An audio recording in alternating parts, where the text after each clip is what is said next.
we go to our interview with Bradley James from Merlin. He plays Arthur, so we'll go to that. And also after that, BBC America has sent me this behind the scenes of him and one of the producers of the show talking about Merlin and certain aspects of the character. I think it's a little bit of the events shown him behind the scenes in the first season of Merlin and also the second season of Merlin, which starts Friday on Sci-Fi. So this interview with Bradley James runs a few minutes, 8 minutes. You know, it's one of those they call rounds that they do, like I'm always doing. But with me, they're like 2 minutes late. You usually get 10 minutes with them. So 10 minutes is okay. I can get into something, some substance and then get out of it. When him and I, you can tell him and I were rolling along, and then the operator comes in. We gotta move on. Well, wait a minute now. You guys you got to me late, so you can't give me the 2 minutes on the back side of the interview. So hopefully we'll get him on for a separate interview a little bit longer. And also he's going to be on what's he going to be on? He's going to be on Ken from Media Boulevard magazine. Also had an interview with him, a lot longer, of course. So we'll get that audio and play that on the show. Was it tomorrow? Whatever, sometime later in the week. So here we go with Bradley James, who plays Arthur on Sci-Fi's Merlin. Again, the second season starts Friday on Sci-Fi. Okay, thank you. Hey, one moment. Bradley, Sean Daly joins. Hello, Bradley. How are you? Hello, Sean. I'm very well. How are you? I'm terrific. I'm in Las Vegas. It's an honor to speak with you, and I got to say, congratulations for bringing Arthur back up to speed here. I mean, here in Vegas, we got a show at the Excalibur called King Arthur's Tournament, and it kind of turned into a cartoon character. So I thank you for bringing him back to a well-respected character that he deserves to be. Well, I appreciate that, Sean. Thank you very much. You're welcome. I mean, you're terrific in the role. I mean, and congratulations on the third season. Did you think the show would last this long? I think from the sort of the enthusiasm that the producers had from the show from the off, it kind of gave you the impression that they really had an idea that this was gonna work. And reading the scripts and kind of seeing the work that got put into it in the early days, it sort of made you think, hang on, this could go places. And I think as long as that enthusiasm is there, and as long as we continue to improve upon what we've already done, and don't suddenly rest on laurels, then I think yes, it can keep going. But I think as soon as that disappears, then we should stop.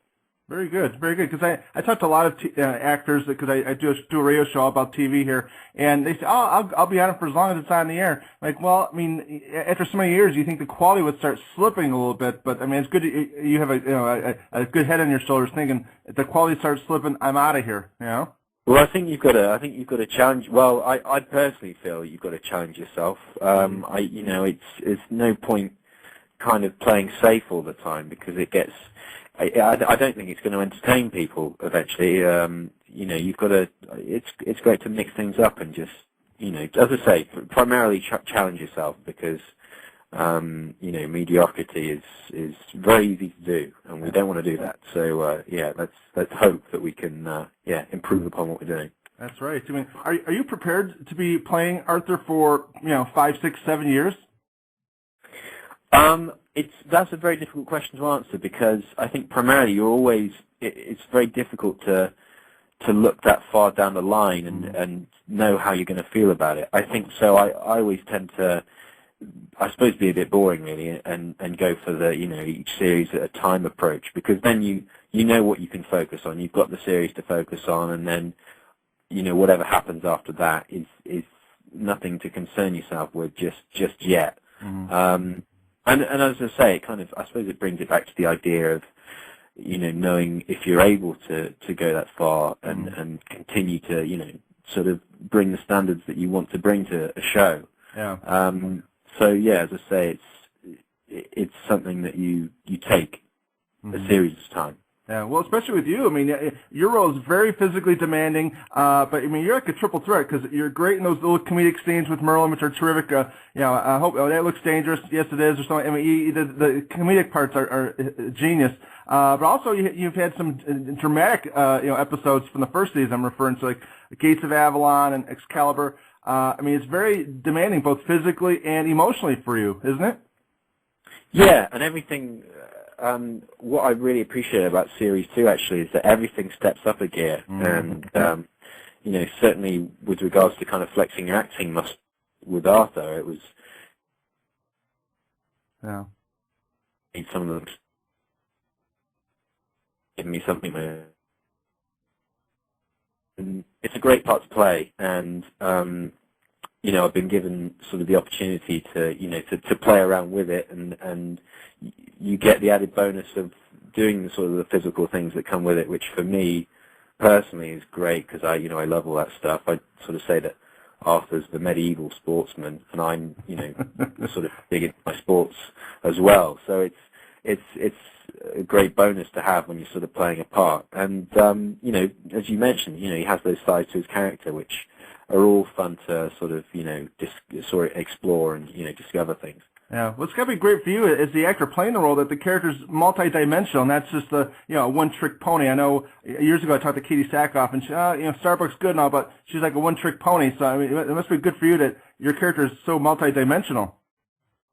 Yeah, well, as I say, you've got to challenge yourself and challenge other people with what you're doing. And when sort of Arthur's dead and buried, it becomes going on to the next challenge and changing again. So fingers crossed I'll be able to do that. And doing Arthur's been a great learning ground for me. I've learnt a lot and very appreciative for the experience. And hopefully it'll lead on to more challenges.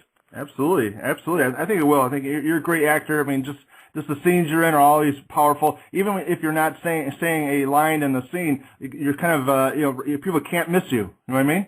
Sean, you're making me blush. You're making me blush. I'm glad no one's here to see me blush. It's got very hot in this room all of a sudden, but I appreciate it. Thank you very much. I mean, just people can't stop but looking at you. I mean, I know that, it's Merle and everything, but you're as much as important to the show as he is on the show. I mean, just it wasn't for him, it wasn't for you, the show wouldn't be what it is. I mean, it'd just be Merlin doing magic tricks, I guess. But I mean, you make it a little more interesting. Everybody does. I mean, Anthony Head. I mean, you and him in those scenes are powerful. You feel so sorry for Arthur because he's got that ass as a father. I mean, now in the second season, do we see more of that? We saw towards the end, especially with you almost dying in that second to last episode there of the first series. We saw them two kind of coming together a little bit. He expresses his love for his son. We can see more of that in the second series. Well, series 2, Arthur goes through the mill quite a lot. Really? He gets sort of tested himself quite a fair bit, and his relationship with Uther is one that's certainly pushed. And there's always been, I'll give you a little tip-off here, Sean, about what you're likely to see. There's always been a bit of a cloud around Arthur's birth. That's right. Through the course of the first series. And in this second series, Arthur starts to become aware of certain factors of it, which up until this point, Uther has not wanted him to know, and no one else has been able to tell him. And the result of him finding this out kind of leads to a strain in the relationship, and there's a certain episode, I think episode 8, which is I think called Sins of the Father, which myself and Anthony kind of had some sort of great scenes to really sort of work with, and they sort of have an example of kind of that development of the relationship between prince and king, or future king and future king. Mm-hmm. Terrific. I do have a couple questions from some of the listeners from Twitter. I told them I was going to talk to you. Annabelle from Chicago, which is my hometown. Have you been to Chicago? I am trying to remember if I used to live in Florida, so I've sort of done various American cities when I was younger, and I'm not sure if Chicago was in there. I'm going to say no, just to be on the safe side. Well, she's asking, we're in Florida, by the way. I used to live in Jacksonville Beach. I lived in Naples, Florida for a bit. Beautiful state. Ah, you lucky man. Yeah. Annabelle, well, she's asking, will Arthur find some love in the second series? Yeah, he's been kind of lovelorn in the first series.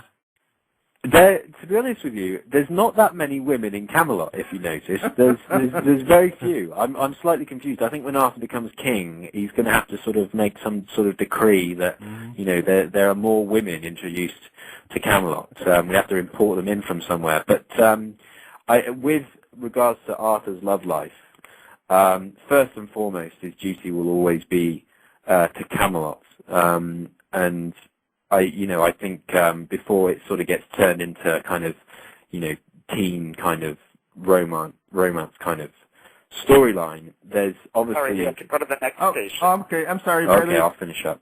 There's obviously the Guinevere on the scene, but there's also a very interesting episode in episode 10 where Arthur kind of finds himself in a situation which he perhaps didn't expect. So there's a touch of the romantic element coming up to the storylines for him.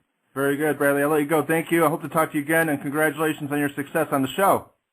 Thanks a lot, Sean. I really You're welcome. appreciate it. Thank you. All right. Bye-bye. Bye.